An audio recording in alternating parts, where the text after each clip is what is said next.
नमस्कार, special report में आपका स्वागत है और मैं हूं रजनी। बुधवार रात से बिहार में मचे सियासी घमासान के बाद नई सरकार का गठन हो गया। नीतीश कुमार ने छठी बार सीएम पद की शपथ ली है। उनके साथ बीजेपी नेता सुशील कुमार मोदी ने भी डिप्टी सीएम पद की शपथ ली। शपथ लेने के बाद सीएम नीतीश ने कहा कि बिहार को तरक्की के रास्ते पर ले जाएंगे। बिहार के विकास के लिए यह फैसला लिया है। बिहार की जनता की सेवा करते रहेंगे। शपथ के दौरान जय भारत और जय श्री राम के नारे भी लगे। पीएम नरेंद्र मोदी ने नीतीश कुमार और सुशील मोदी को बधाई दी। नीतीश कुमार अब 29 जुलाई को बहुमत साबित करेंगे। हालांकि बिहार में आरजेडी समर्थकों ने भारी हंगामा किया और रांची में पेशी पर गए लालू ने यह कहकर नीतीश पर हमला बोला कि जिन लोगों ने नीतीश के डीएनए में खोट बताया था, उन्हीं के एनडीए में नीतीश फिर से शामिल हो गए हैं। इस खास पेशकश में इसी मुद्दे पर बात करेंगे।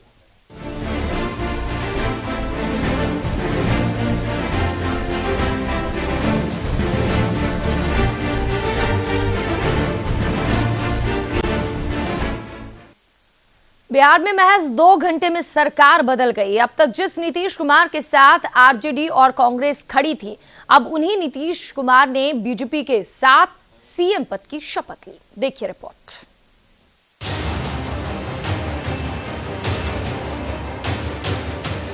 अप्रत्याशित बदलावों के लिए मशहूर बिहार की सियासत का रंग बुधवार को फिर बदल गया। महज 2 घंटों में जनता दल यूनाइटेड और भारतीय जनता पार्टी के बीच 4 साल की दूरी खत्म हो गई और चट्टान सा मजबूत महागठबंधन टूट गया। नीतीश कुमार के इस्तीफे से 15 दिनों से चल रही सियासी खींचतान में नया मोड़ आया।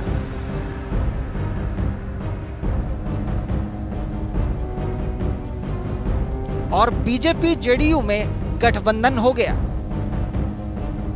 इसके साथ ही बिहार के मुख्यमंत्री पद के लिए नीतीश कुमार ने एक बार फिर शपथ ली।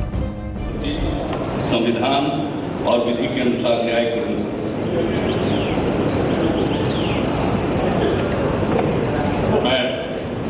मैं नीतीश कुमार सत्यनिष्ठा से प्रतिज्ञान करता हूं कि जो विषय बिहार राज्य के मुख्यमंत्री के रूप में मेरे विचार के लिए लाया जाएगा अथवा मुझे ज्ञात होगा, उसे किसी व्यक्ति या व्यक्तियों को तब के सिवाय जबकि ऐसे मुख्यमंत्री के रूप में अपने कर्तव्यों के सम्यक निर्वहन के लिए ऐसा करना अपेक्षित हो, मैं प्रत्यक्ष अथवा अप्रत्यक्ष रूप में संसूचित या प्रकट नहीं करूंगा।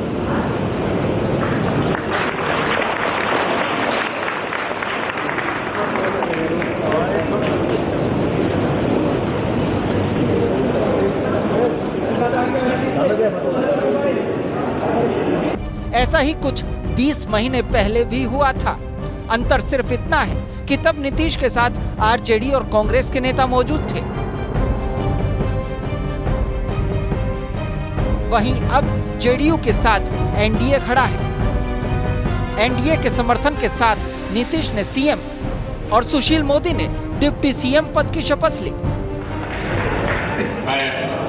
मैं सुशील कुमार मोदी ईश्वर की शपथ लेता हूँ कि मैं विधि द्वारा स्थापित भारत के संविधान के प्रति सच्ची श्रद्धा और निष्ठा रखूंगा। मैं भारत की प्रभुता और अखंडता अक्षुण्ण रखूंगा। मैं बिहार राज्य के मंत्री के रूप में अपने कर्तव्यों का श्रद्धापूर्वक और शुद्ध अंतःकरण से निर्वहन करूंगा तथा मैं भय या पक्षपात, अनुराग या द्वेष के बिना सभी प्रकार के लोगों के प्रति संविधान और विधि के अनुसार न्याय करूंगा। मैं सुशील कुमार मोदी ईश्वर की शपथ लेता हूं कि जो विषय बिहार राज्य के मंत्री के रूप में मेरे विचार के लिए लाया जाएगा अथवा मुझे ज्ञात होगा, उसे किसी व्यक्ति या व्यक्तियों को तब के सिवाय जबकि ऐसे मंत्री के रूप में अपने कर्तव्यों के सम्यक निर्वहन के लिए ऐसा करना अपेक्षित हो, मैं प्रत्यक्ष अथवा अप्रत्यक्ष रूप से संसूचित या प्रकट नहीं करूंगा। विधानसभा में बहुमत परीक्षण के लिए राज्यपाल केसरीनाथ त्रिपाठी ने 29 जुलाई का समय दिया है। तेजी से बदली बिहार की राजनीति। डिप्टी सीएम तेजस्वी यादव के इस्तीफे पर आरजेडी जेडीयू में बढ़ती तकरार को देखते हुए नीतीश ने बुधवार देर शाम राज्यपाल केसरीनाथ त्रिपाठी को अपना इस्तीफा सौंप दिया, जिसे मंजूर कर लिया गया। इधर नीतीश के इस्तीफे के बाद बीजेपी ने बिना शर्त समर्थन देने का ऐलान भी कर दिया। मुख्यमंत्री आवास पर जेडीयू और बीजेपी विधायक दल की बैठक हुई, जिसमें नीतीश कुमार को विधायक दल का नेता चुन लिया गया। नीतीश कुमार और सुशील मोदी ने राज्यपाल से मुलाकात कर सरकार बनाने का दावा पेश किया। नीतीश ने लालू पर साधा निशाना। नीतीश ने इस्तीफे के बाद लालू यादव समेत पूरे विपक्ष पर जोरदार हमला किया। नीतीश कुमार ने कहा कि वो अपनी तरफ से कोशिश करके थक गए, लेकिन तेजस्वी पर लगे भ्रष्टाचार के आरोपों पर आरजेडी ने तस्वीर साफ नहीं की। हमने यही कहा है कि जो भी आरोप लगे हैं उसके बारे में कुछ एक्सप्लेन कीजिए। जो कुछ भी हंसाने की कोशिश हो रही है या अन्य बातें कही जाती है, वो अपने समर्थकों के लिए कही जाती है, वो अपनी जगह पर है। लेकिन आम जन के बीच में जो एक अवधारणा बन रही है उसको ठीक करने के लिए एक्सप्लेन करना बहुत जरूरी है। लालू ने भी किया था पलटवार। नीतीश कुमार के बाद लालू यादव भी पीछे कहां रहने वाले थे। उन्होंने नीतीश कुमार पर जीरो टॉलरेंस के उलट ये तक कह दिया कि नीतीश पर मर्डर का केस है। नीतीश कुमार 302 के मुद्दाले हैं। नीतीश कुमार 302 के मुद्दाले हैं और उनको ये बात मालूम हो गई कि हिंदुस्तान का एक चीफ मिनिस्टर मर्डर केस का, आर्म्स एक्ट का अव्वल मुद्दाले है और उसके खिलाफ संज्ञान लिया जा चुका है। हालांकि नीतीश कुमार के इस इस्तीफे के पीछे माना यह जा रहा है कि इसकी नींव बीते साल ही रख दी गई थी। नोटबंदी पर किया था समर्थन।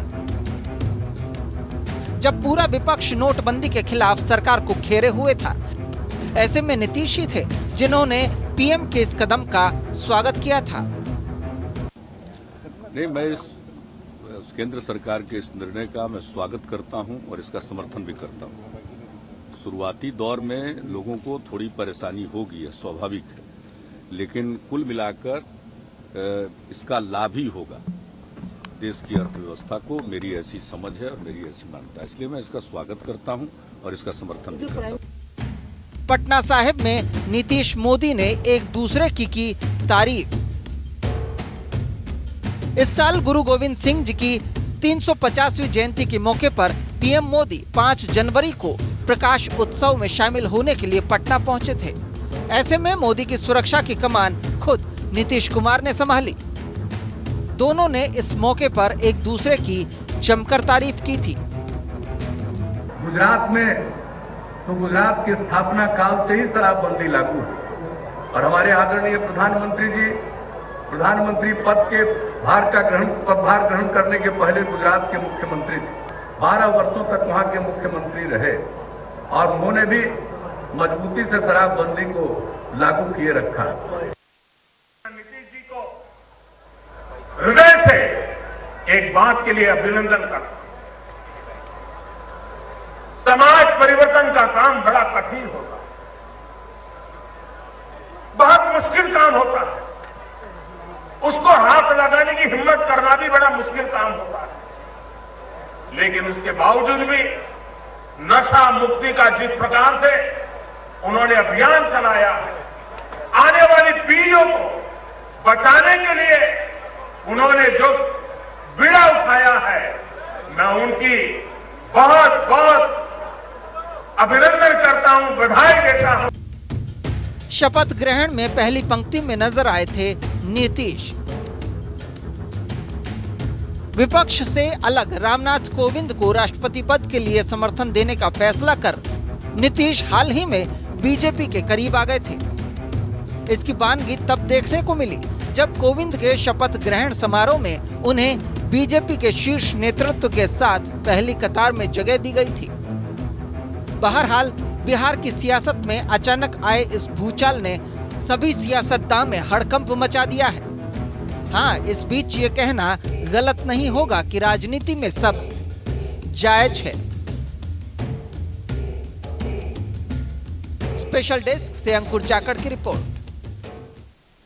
लालू ने तो कह दिया कि नीतीश अवसरवादी है, लेकिन महागठबंधन का एक और हिस्सा है कांग्रेस। पूर्व शिक्षा मंत्री और कांग्रेस के प्रदेश अध्यक्ष अशोक चौधरी ने ये जो हालात बदले हैं, इस पर क्या कुछ कहा है, खास बातचीत की न्यूज इंडिया संवाददाता ने।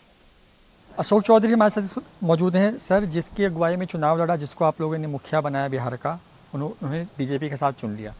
अब तो इसका जवाब वो देंगे ना, हम कैसे दें इसका जवाब। अब हमने तो उनको नेता बनाया, हम लोग तो भारतीय जनता पार्टी के खिलाफ महागठबंधन का निर्माण किया। महागठबंधन का निर्माण करने में भी वही अगुवा थे, वही आगे रहे, नेता हम लोगों ने बनाया। अब वो बीजेपी के साथ चले गए तो इसका जवाब तो खुद देंगे ना, आखिर में क्या हुआ कि बीजेपी के साथ जाना पड़ा। सर, जो चीज़ें जितनी जल्दी जो चीज़ें हुई, इस्तीफा कुछ घंटे के भीतर ही समर्थन और जिस तरीके से शपथ ले लिया, लगता है सब कुछ स्क्रिप्टेड था, बिल्कुल बहुत लंबे वक्त तैयारी थी। जैसे इस्तीफा के बाद का जो घटनाक्रम आया उसे तो यही लगता है सब स्क्रिप्टेड था। अब कांग्रेस का स्टैंड क्या होगा? क्या जेडीयू आरजेडी के साथ मिलकर के क्या आप लोग मजबूत विपक्ष की भूमिका में रहेंगे? क्या इस जनता के बीच में जाएंगे, क्योंकि जनता ने आप लोगों को एक साथ चुनकर भेजा था? नहीं, जनता के बीच भी जाएंगे और मजबूत विपक्ष का भी रोल प्ले करेंगे। जो लोकतांत्रिक व्यवस्था में जो परिस्थितियां बदलती हैं, जैसे बनती है, उस तरह का काम करेंगे। काफी सवाल लगता है धोखा हुआ। देखिए, अब शब्दों के चयन से तो मैं कह रहा हूं कि जिनको हमने नेता बनाया वही चले गए। बीजेपी से लड़ने के लिए प्रदेश की जनता ने जिनको मुख्यमंत्री बनाया, जिनको नेता बनाया, वही बीजेपी के साथ चले गए। तो बिल्कुल, जिनको नेता चुना वही चले गए बीजेपी के साथ में। जाहिर तौर पर कांग्रेस अध्यक्ष हैं अशोक चौधरी कह रहे हैं कि आने वाले दिनों में आरजेडी के साथ मजबूत विपक्ष की भूमिका में भी रहेंगे और जनता के बीच भी जाएंगे। कैमरा पर्सन प्रकाश के साथ रोहित कुमार, न्यूज़ इंडिया। तो कल तक अशोक चौधरी ज्यादा कुछ नहीं कह रहे थे हम लालू के साथ हैं और महागठबंधन अटूट है, और आज चेहरे की हवाइयां उड़ गई हैं और ये कहा जा रहा है कि हमने उन्हें अपना नेता बनाया था, बीजेपी के खिलाफ महागठबंधन का गठन हुआ था और नीतीश ने ही अगुवाई की थी और आज नीतीश उनके साथ चले गए हैं। धोखे के सवाल पर उन्होंने सीधे तो नहीं कहा, लेकिन शब्दों का चयन है, समझ जाइए। लालू कह रहे हैं नीतीश अवसरवादी है, अशोक चौधरी भी कुछ वही सुर पे सुर मिला रहे हैं। सवाल विपक्ष का है कि अब आरजेडी और कांग्रेस विपक्ष में रहेगी तो कैसी भूमिका निभाएगी। नई सरकार में सबके किरदार बदल गए हैं। बीजेपी कल तक विपक्ष में थी, आज शपथ ले ली है डिप्टी सीएम के तौर पर सुशील मोदी ने। वो अब सीएम नीतीश के साथ कंधे से कंधा मिलाकर चलेंगे और कल तक जो साथ में थे अब वो विपक्षी हो गए हैं। आरजेडी और कांग्रेस विपक्ष की भूमिका निभाएगी। आने वाले वक्त में मॉनसून सत्र शुरू होगा और उसमें देखने वाली बात होगी कि ये नई सरकार विकास के नाम पर क्या करती है और विपक्ष कैसे सरकार को घेरता है।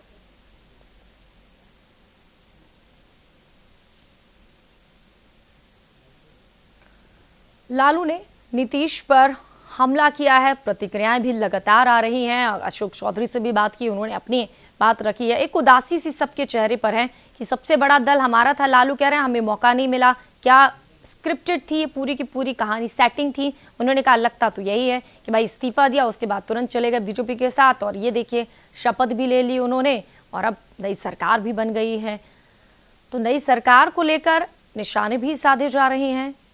अब इस नई सरकार से जनता को काफी उम्मीदें हैं। केंद्र में भी बीजेपी की सरकार, बिहार में भी बीजेपी की सरकार। ये नई सरकार क्या नई दिशा में विकास करेगी? नीतीश जैसे कह रहे थे, अब उन्होंने छठी बार शपथ ग्रहण की है बिहार के मुख्यमंत्री के तौर पर, तो जिम्मेदारी अब और ज्यादा बढ़ जाती है। सुशासन बाबू कहे जाते हैं, वो छवि भी उन्होंने बचा ली, सरकार भी उन्होंने बचा ली। नई सरकार, नए साथी हैं। 17-18 साल का जो साथ छोड़ दिया था उन्होंने, अब वो साथ वापस है। मोदी के चलते ही उन्होंने अपना एनडीए से दूरी बना ली थी और देखिए मोदी की वजह से ही नीतीश एक बार फिर से एक हो गए हैं। आज नीतीश कुमार ने शपथ ली और डिप्टी सीएम के तौर पर सुशील मोदी ने ली। ये न्यूज इंडिया ने पहले ही बता दिया था बुधवार को ही कि जो डिप्टी सीएम है सुशील मोदी, इसके पहले वो डिप्टी सीएम रह चुके हैं, पूर्व हट जाएगा और वाकई में वही हुआ। और दोनों जो प्लेयर हैं, ओपनिंग बड़ी शानदार है, नीतीश कुमार की बात की जाए या फिर सुशील मोदी की, दोनों इसके पहले काम कर चुके हैं काफी लंबे वक्त तक। तो विकास नई सरकार का क्या होगा?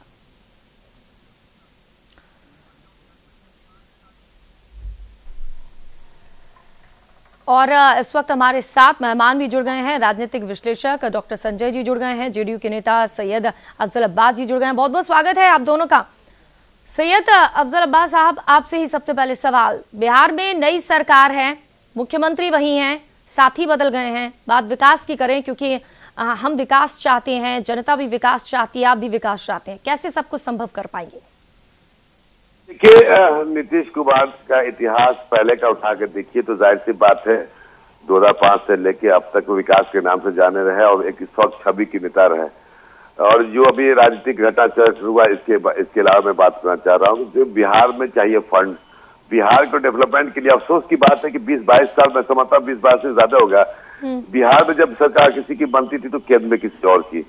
और जब ये जो घटना चक्र के क्रम में चक्र के बाद दोनों की जगह एक ही सरकार है, यहाँ भी एनडीए की सरकार, वहां भी एनडीए की सरकार, मैं समझता कि जो भी कठिनाई है जो आर्थिक रूप से बिहार सरकार को झेलनी पड़ रही थी, उसमें बहुत बड़ा योगदान केंद्र सरकार का होने जा रहा है। इसलिए अब नीतीश कुमार को काम करने में कोई दिक्कत नहीं है। बहुत सारी योजनाएं जो है, 7 निश्चय योजना, शराबबंदी के बाद से फंड की कमी भी है, तो जो अलग बात है नीतीश कुमार जी ने उसको मेंटेन कर लिया। तो ये सब कमियों को दूर करते हुए बिहार आगे बढ़ेगा। और एक रिकॉर्ड रहा है कि पिछले सरकार में भी बीजेपी के साथ काम किया था तो काम अच्छा हुआ। और मैं समझता हूं कि कोई भी विकास का काम हो, कोई भी योजना हो, फंड के बिना अधूरी रहती है। तो ये हम उम्मीद करते हैं कि सरकार, एनडीए की सरकार वहां बनी है तो केंद्र भरपूर मदद करेगा और बिहार आगे की तरफ बढ़ेगा। ठीक है डॉक्टर संजय कुमार जी, आपसे जानना चाहेंगे, नई सरकार बन गई है, पुराने साथी हैं तो क्या हुआ, लेकिन केंद्र से लेकर प्रदेश तक में अब आप क्या देखते हैं, इसका फायदा मिलेगा, विकास होगा, कैसे देखते हैं? देखिए, विकास तो जब केंद्र का सहयोग मिलेगा तो निश्चित रूप से विकास की गति थोड़ी तेज होगी। होता क्या है कि राज्य और केंद्र, ये तो भारत फेडरल स्टेट है और फेडरल स्टेट में जब तक दोनों की भूमिका नहीं होगी, ठीक है, इंडिपेंडेंट तरीके से राज्य अपने निर्णय लेते हैं, लेकिन केंद्र के बहुत सारी राशियां जो विकास में योगदान देती है और वो काफी लेट फंडिंग होती है। लेट फंडिंग होने की वजह से वो योजनाएं आकार नहीं ले पाती है और बहुत सारे पैसे तो वापस लौट जाते हैं। क्योंकि इतना योजना के अंतिम में राशि जारी की जाती है, अगर दोनों का कोऑर्डिनेशन होता है केंद्र और राज्य का, निश्चित रूप से वो फंड का लाभ बिहार को मिलेगा और बिहार बेहतरी की तरफ बढ़ेगा। ठीक है, वो पैकेज की चर्चा करना चाहेंगे क्योंकि चुनाव के पहले रैली में जिस तरीके से बोली लगाई मोदी ने, पैकेज को लेकर राजनीति होती रही, क्या वो पैकेज कुछ खास मेहरबानी होगी क्या मोदी की? देखिए, मेहरबानी तो निश्चित रूप से होगी क्योंकि 2019 का चुनाव अब इन लोगों के टारगेट पर है और नीतीश कुमार जी को चूंकि भारतीय जनता पार्टी अपने पाले में ले आई है तो वो 2019 की जमीन को तैयार करने के लिए, ठीक है, 2014 का जो चुनाव था पार्लियामेंट का, वो एक मोदी लहर पर चुनाव लड़ा गया।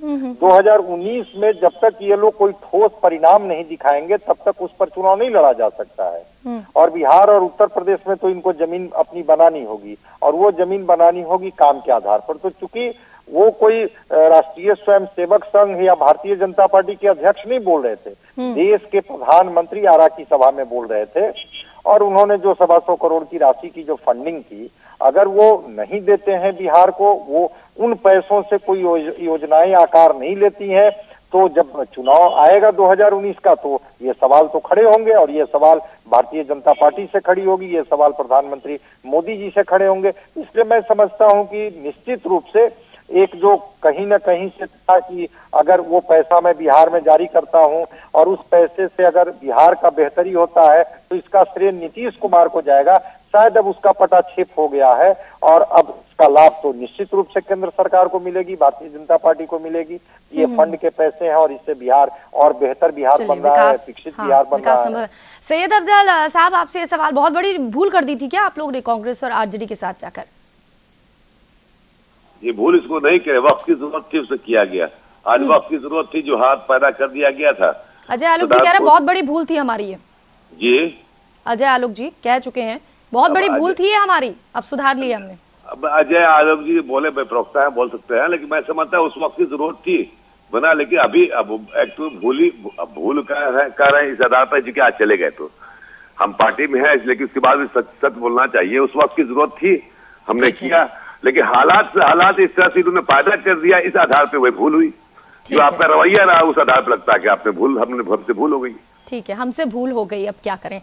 एचके वर्मा साहब हमारे साथ जुड़ चुके हैं, कांग्रेस के प्रवक्ता हैं, स्वागत है। सबसे पहले तो एचके वर्मा साहब, नई सरकार बन गई है, भूमिका बिल्कुल बदल गई है। कल तक आप लोग सत्ता में थे, आज विपक्ष में अब भूमिका निभानी है, नई सरकार को घेरने की तैयारी है, अब कैसे रोल अपना निभाएगी कांग्रेस?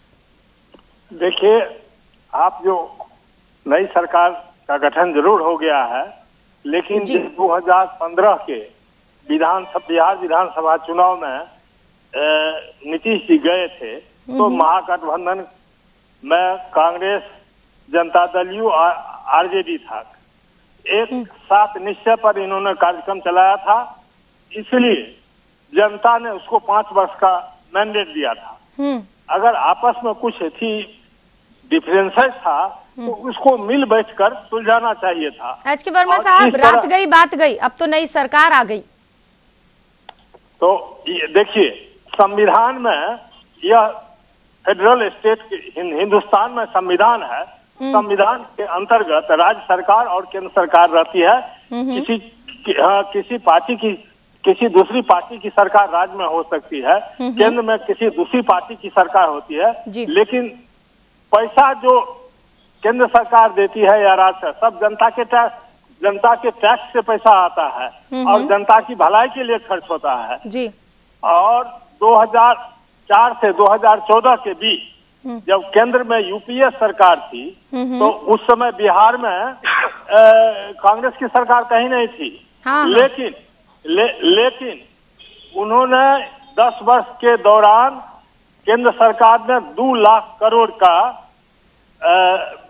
बिहार के विकास के लिए आवंटन किया था विभिन्न मदों में। विशेष पैकेज नहीं मिला था, लेकिन उस वक्त भी मांग करते रहे, विशेष पैकेज नहीं दिया था आप लोगों ने, यूपीए की गवर्नमेंट थी तभी मांग ही करते रहे, अब उम्मीद बढ़ गई है। ठीक है, कहते हैं ना जो 10 वर्ष में 2 लाख तो फैक्ट है ना, वो तो आप चेक कर सकते हैं, हम गलत कहे हैं तो आप देख लीजिए। 2 लाख करोड़ 10 वर्ष में उसने दिया बिना कोई भेदभाव किए और इसकी आवश्यकताओं को देखते हुए किया, ईमानदारी से किया एकदम। तो इसलिए यह प्रथा अभी लागू होनी चाहिए, जो जिस दल की सरकार केंद्र में हो उसी दल की सरकार राज्य में भी हो, तभी हम फंड देंगे। यह तो बहुत गलत परंपरा है। नहीं, ये लेकिन जनता के लिए तो अच्छा है ना। नीतीश कह रहे हैं हमने जनता के लिए फैसला लिया। आपसे बात करेंगे जरूर। संजय साहब, एक सवाल, ये जो नीतीश की कैबिनेट है इसमें जगह मिल रही बीजेपी को, अब जो मोदी की कैबिनेट है उसमें जेडीयू के लोगों को जगह मिलेगी? मोदी के कैबिनेट में किनको जगह मिलेगी? जेडीयू के लोगों को। नहीं, वो तो ठीक है, ये तो प्रधानमंत्री जी का अपना विशेषाधिकार है, यहाँ मुख्यमंत्री जी को विशेषाधिकार है, वो तो कोऑर्डिनेशन बनेगा ही। जब जनता दल यू और ये भारतीय जनता पार्टी अगर दोनों एनडीए के घटक में, ऐसी कोई सूचना तो अभी नहीं है कि ये जदयू जो है वो एनडीए के घटक में शामिल हो गई है। जदयू भारतीय जनता पार्टी ने समर्थन दिया, बिना शर्त समर्थन दिया और सरकार में शामिल होने का उन्होंने ये किया कि ठीक है हम सरकार में शामिल होंगे। लेकिन कोई जरूरी नहीं है कि ये प्रधानमंत्री जी अपने मंत्रिमंडल में भी जेडीयू के जो मेंबर ऑफ पार्लियामेंट हैं या मेंबर ऑफ जो राज्यसभा है उनको वो शामिल करें, ये संभावना बन सकती है। मैं बता रहा हूं ना कि सारी तैयारी अब 2019 के चुनाव के हिसाब से होगी। चाहे वो बंगाल जाना हो, चाहे उड़ीसा जाना हो, उसका रास्ता यूपी बिहार से होकर के तय होता है। और भारतीय जनता पार्टी को ये बात जरूर लग रही थी कि अगर नीतीश कुमार जी यहाँ पर खड़े रहेंगे भाजपा के विरोधी के तौर पर, तो शायद वो बंगाल की दूरी और ये उड़ीसा दोनों हमारे लिए, चूंकि दोनों के यहाँ चुनाव है, जी जी, तो दोनों जगह को परेशानी होगी। ठीक है, अब लेकिन नई सरकार बन गई है तो ये उम्मीद की जाए कि विकास होगा और तोहफे तो एक दूसरे को देने लेने लगे रहेंगे। आप लोगों ने लेकिन जो वक्त दिया है, डॉक्टर संजय कुमार जी बहुत बहुत शुक्रिया, SK वर्मा साहब बहुत बहुत शुक्रिया, और जेडीयू के नेता हमारे साथ सैयद अब्दुल अब्बास जी जुड़े, उनका भी बहुत बहुत शुक्रिया। तो नई सरकार बन गई है और अब जनता यही चाहती है कि बिहार में ये नई सरकार नई दिशा में लेकर जाए बिहार को और बिहार का विकास हो। हमें दीजिए इजाजत, आप देखते रहिए तमाम खबरें न्यूज़ इंडिया पर।